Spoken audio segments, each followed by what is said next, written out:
नमस्कार, मैं हूं आशीष चित्रांशी और आप देख रहे हैं द न्यूज लॉन्चर।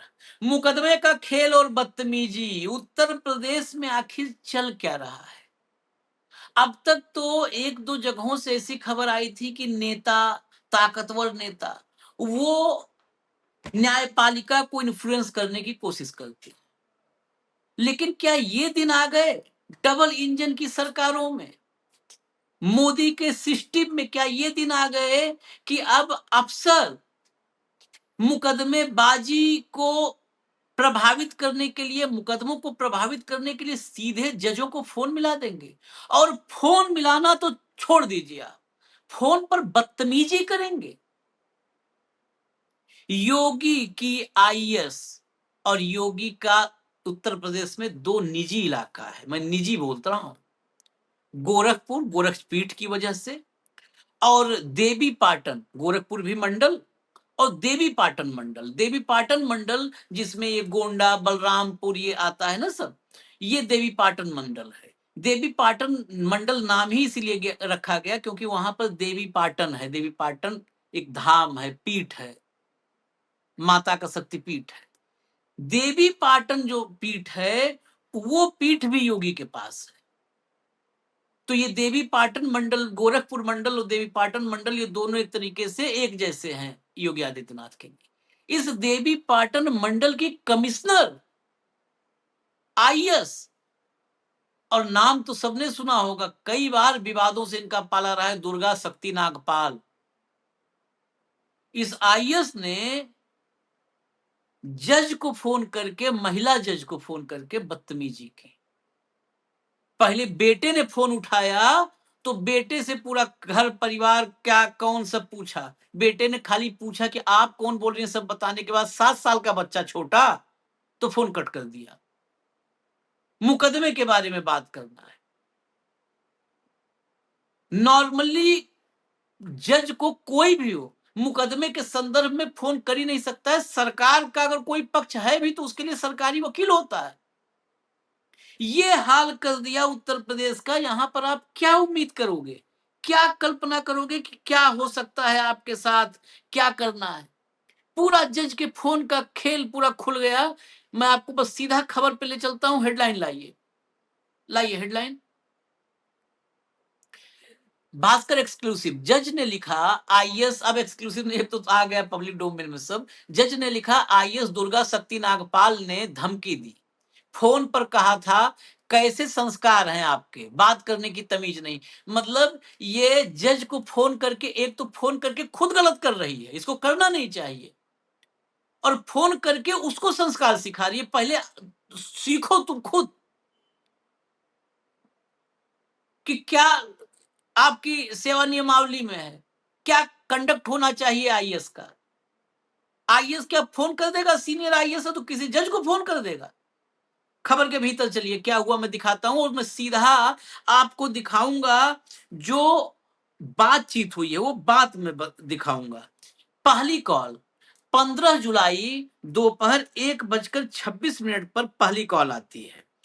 1:26 में जो पहली कॉल आती है, इसमें सिविल जज हैं सबीना खान। अनजान नंबर से कॉल आई। उस वक्त मोबाइल पर वीडियो देख रहे उनके 7 साल के बेटे ने कॉल उठाई। कॉल करने वाली महिला ने पूछा, आपकी मम्मी कहाँ है? बच्चे ने बताया, मम्मी वॉशरूम में है। इसके बाद महिला ने बच्चे से उसका नाम, उम्र और परिवार से जुड़ी बातें पूछी। जब बच्चे ने उनका नाम पूछा तो उन्होंने नाम बताए बिना कॉल काट दिया। आगे चलिए, चेंज। दूसरी कॉल दोपहर 2:32 पर। करीब 1 घंटा बाद दोबारा कॉल आई। जज ने कॉल रिसीव कर परिचय पूछा तो महिला ने कहा, मैं कमिश्नर देवी पाटन मंडल दुर्गा शक्ति नागपाल बोल रही हूँ, आप कब तक छुट्टी पर रहेंगी? जब जज ने उनकी छुट्टी के बारे में पूछने का कारण जानना चाहा तो कमिश्नर ने कहा वह कोर्ट में लंबित मुकदमे के बारे में बात करना चाहती है। जज ने तुरंत फोन काट दिया क्योंकि उन्हें यकीन नहीं हुआ कि कोई कमिश्नर सीधे फोन करके मुकदमे की बात कैसे करेगी, क्योंकि सरकारी पक्ष के लिए पहले से सरकारी वकील नियुक्त होते हैं। आगे चलिए। स्टोनो स्टेनो की कॉल दोपहर 3:21 पर जज के पास स्टेनो जो उनके होते हैं आशुतोष के नंबर से फोन आया। उन्होंने बताया कि कमिश्नर मैडम के स्टेनो आपकी छुट्टी के बारे में जानकारी और आपका नंबर मांग रहे थे।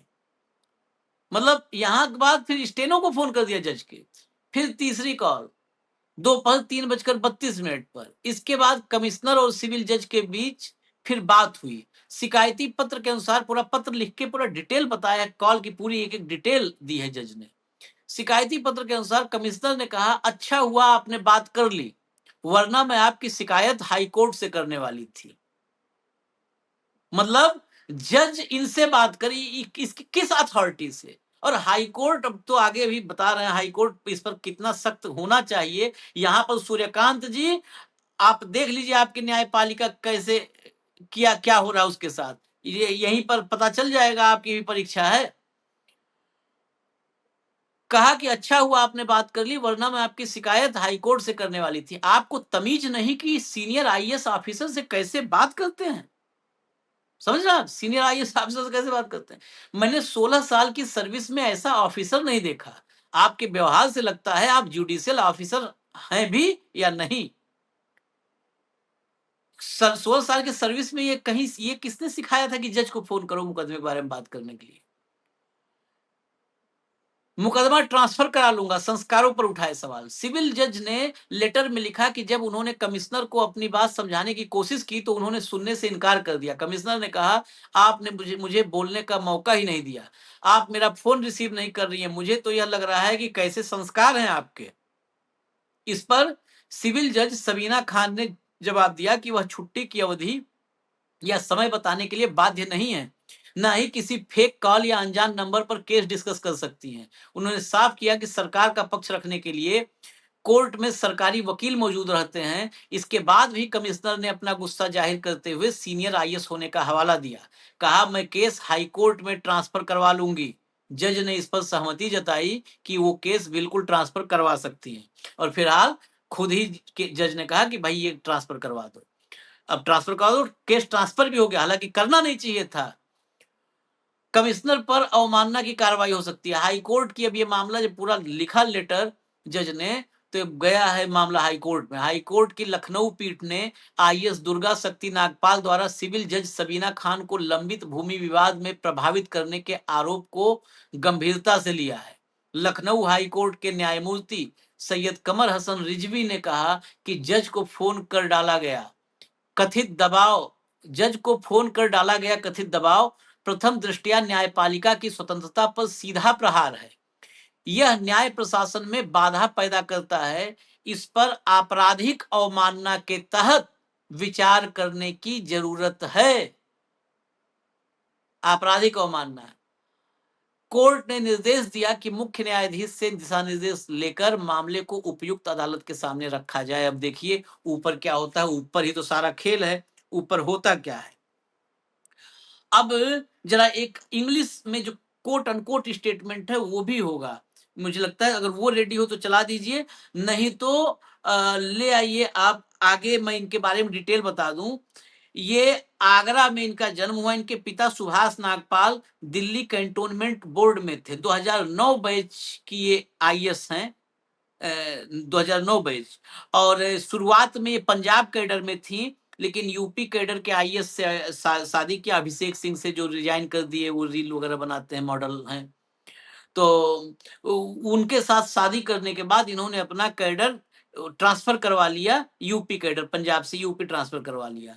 नोएडा में ये थी तो नोएडा में खूब बवाल हुआ था खनन वगैरह का मामला लेकर के, उसमें सस्पेंड भी हुई थी और उसका तमाम बीजेपी ने, अब इससे इस बात को भी समझना होगा कि बीजेपी ने उस समय जब ये सस्पेंड हुई थी तो खूब पॉलिटिकल माइलेज ली थी, खूब राजनीति की थी दुर्गा शक्ति नागपाल पर। अब ये 30 साल पुराने मामले में जज पर दबाव बनाने के मामले में फंसी है। अगला लाइए, अगला लाइए, चलिए। अगर इंग्लिश का कोट अनकोट नहीं आ रहा तो कोई बात नहीं है, जितना लगा उतना पर्याप्त है। आगे चलिए। ये समाजवादी पार्टी का ट्वीट है। इस पर भाजपा सत्ता ने व्यवस्था का चिरहरण कर लिया है। न्यायालयों और अधिकारियों तथा सरकार के उच्च पदों पर बैठे भाजपा नेताओं के बीच अक्सर खींचतान क्यों मची हुई है? आखिर न्यायालय के तमाम जज आखिर प्रशासनिक सेवाओं के तमाम अधिकारी, तमाम शीर्ष पदों पर बैठे भाजपा नेता और आरएसएस के लोग अपने मनमाफिक फैसले करवाने, जमीनों के विवादों में इंटरेस्ट लेने और विवादित मामलों में मध्यस्थता के नाम पर आउट ऑफ कोर्ट या इन द कोर्ट क्या-क्या खेल खेले जा रहे हैं, ये सब जनता देख रही है, शर्मनाक।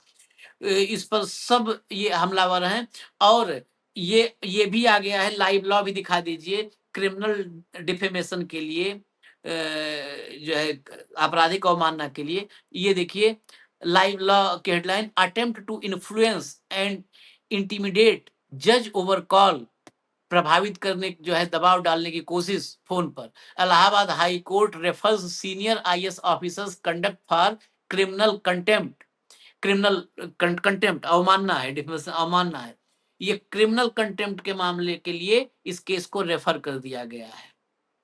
हालांकि मुझे यकीन है, बाकी न्यायपालिका में क्या होगा क्या नहीं होगा, मुझे यकीन है कि ऐसे सत्ता के खास आईएएसओं को बचाने के लिए देवी पाटन मंडल के कमिश्नर ऐसे ही थोड़ो हैं, इनको बचाने के लिए सरकार एड़ी चोटी का जोर लगा देगी, ये आप मान लीजिए। मुझे इजाजत दीजिए, अब देखते रहिए न्यूज लॉन्चर। यहाँ पर उत्तर प्रदेश वाले चैनल पर हमारी कोशिश यही है, जो लोग कहते हैं देखिए वहां पर कंटेंट होता है, डिबेट होती है, 12 मिनट यहाँ पर सिर्फ खबर बताने में हमें लग जाता है, नॉन स्टॉप सिर्फ खबर बता रहा हूँ, बहुत एनालिटिकल पोर्शन में तो टच ही नहीं करते। तो जब वहां पर इसीलिए वीडियोज की ड्यूरेशन होती है कि ये खबर है और इसमें सिर्फ एक खबर ले रहे हैं, वहां पर एक खबर के भीतर उसके खबर के रिसर्च, उसके कई एस्पेक्ट, कई एंगल खुलते हैं, आप सब लोग देखते हैं। फिर वहां पर हमारे साथ चर्चा होती है, भाऊ होते हैं या हेमंत अत्री होते हैं, तो चर्चा होती है, इसलिए वहां पर ड्यूरेशन। तो यहाँ पर कोशिश रहेगी कि ये 12 मिनट, 10 मिनट, 13 मिनट में आपको खबर बताई जाए। इजाजत दीजिए, अगली खबर में आते हैं। नमस्कार।